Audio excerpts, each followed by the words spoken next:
If you've ever opened a bag of chips, heard that light, crisp crack, and felt that addictive urge to keep eating just one more, then you've already experienced the power of Lay's. It's one of the most recognizable snack brands in the world. Simple, thin, salty, perfect.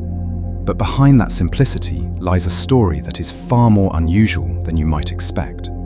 Because Lay's didn't start as a giant company. It didn't begin in a factory. It didn't even begin with a team. It started with one man and a car, driving from town to town, selling chips out of the trunk. And that man's name was Herman Lay. In the early 1900s, America was changing fast. Cities were growing, roads were expanding, people were beginning to travel more, eat more, and snack more. But snack foods, as we know them today, barely existed.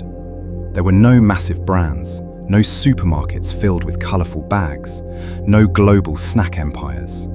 Chips were local, handmade, sold in small batches, and often inconsistent. Some were too greasy, some were stale, some didn't last more than a day before going bad.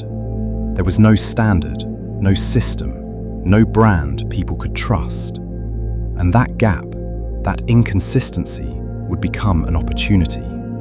Herman Lay was not born into wealth. He wasn't a famous inventor. He didn't have a massive business backing him. What he had was something far more powerful: persistence. In the 1930s, during one of the hardest economic periods in American history, the Great Depression, most people were struggling just to survive. Jobs were scarce, money was tight, businesses were failing. But Herman Lay saw something different. He saw that even in hard times, people still wanted small pleasures. Something cheap, something enjoyable, something that made the day feel a little better. And that something was chips. Lay began working as a salesman for a snack company. But instead of staying in one place, he did something unusual.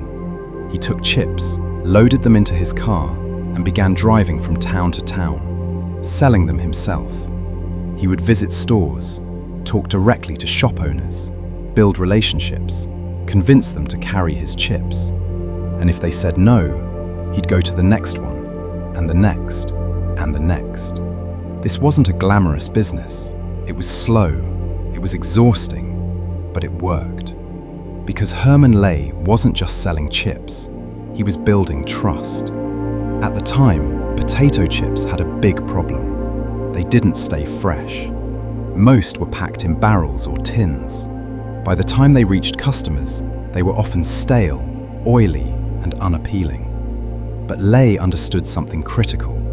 If he wanted to build something bigger, the product had to be consistent, reliable, fresh.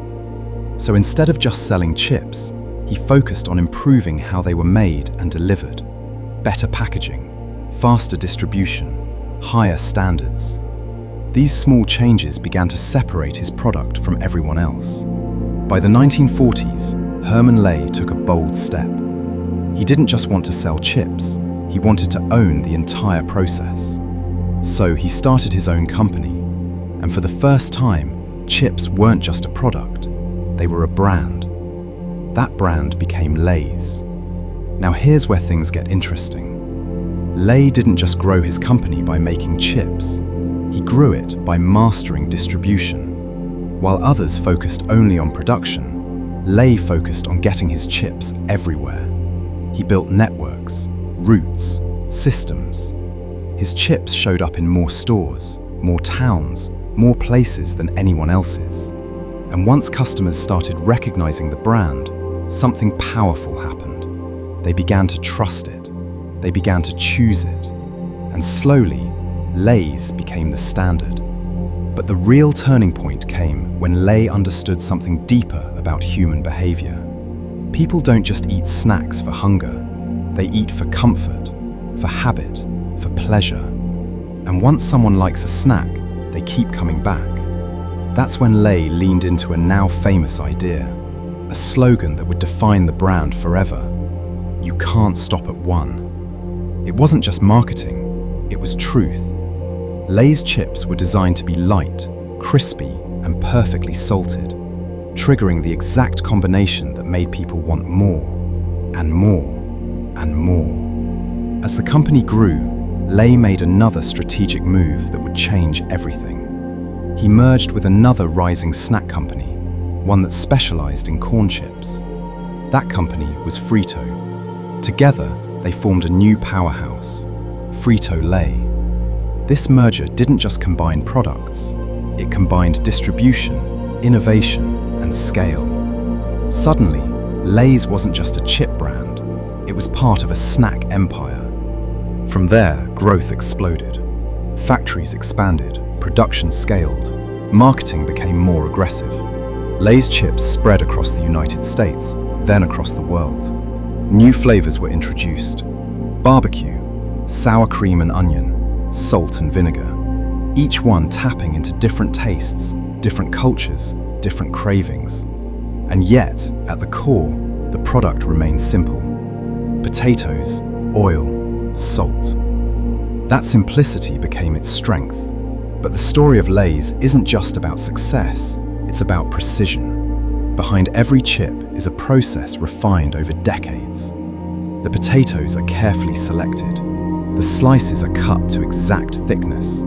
The frying time is controlled down to seconds. Even the seasoning is engineered to ensure consistency.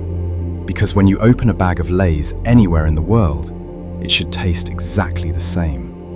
That level of consistency didn't happen by accident, it was built. And then there's the psychology.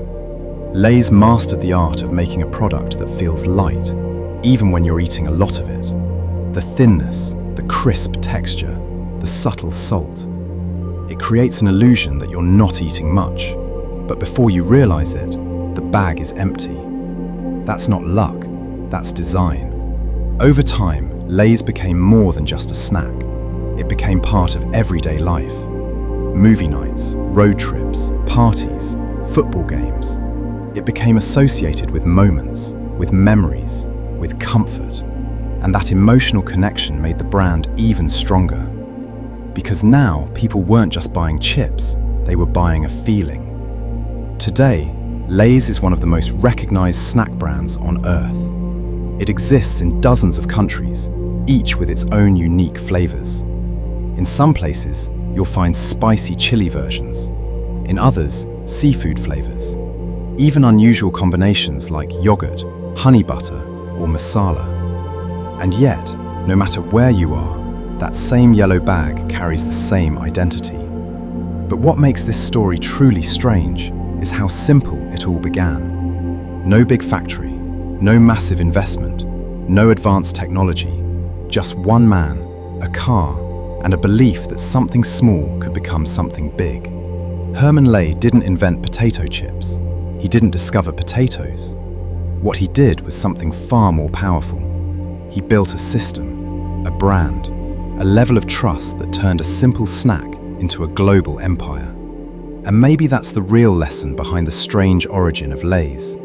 Success doesn't always come from inventing something new. Sometimes it comes from doing something ordinary, better than anyone else in the world. So the next time you open a bag of Lay's and hear that familiar crunch, remember this. That sound started decades ago, on dusty roads, with a man driving from town to town, selling chips, one store at a time, building something that would eventually reach the entire world. And the most surprising part? That journey is still going. Because as long as people crave that simple, perfect crunch, Lay's will continue to evolve, expand, and dominate the snack world. All from a beginning that was as simple as a man and a bag of chips. And somehow, all of that turned into one of the most recognized brands in the world. And maybe that's why this story matters. Because it shows that success isn't always loud in the beginning. It's not always obvious. It doesn't always look impressive. Sometimes it looks like hard work, like repetition, like showing up every day and doing something small, just a little bit better. And over time, those small improvements become something massive.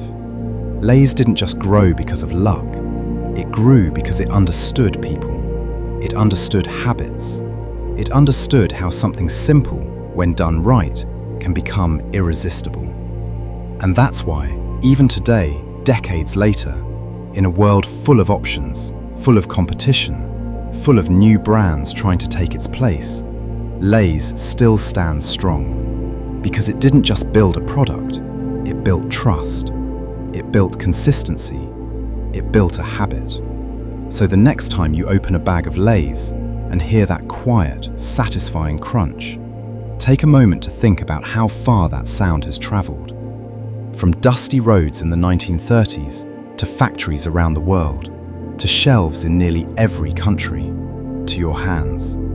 That crunch carries history, it carries persistence, it carries the story of a man who believed that even the simplest idea could reach the entire world. And that is the strange origin of Lay's, a story that proves sometimes the biggest empires aren't built on complexity, but on doing something simple, better than anyone else, again and again, until the world can't ignore it.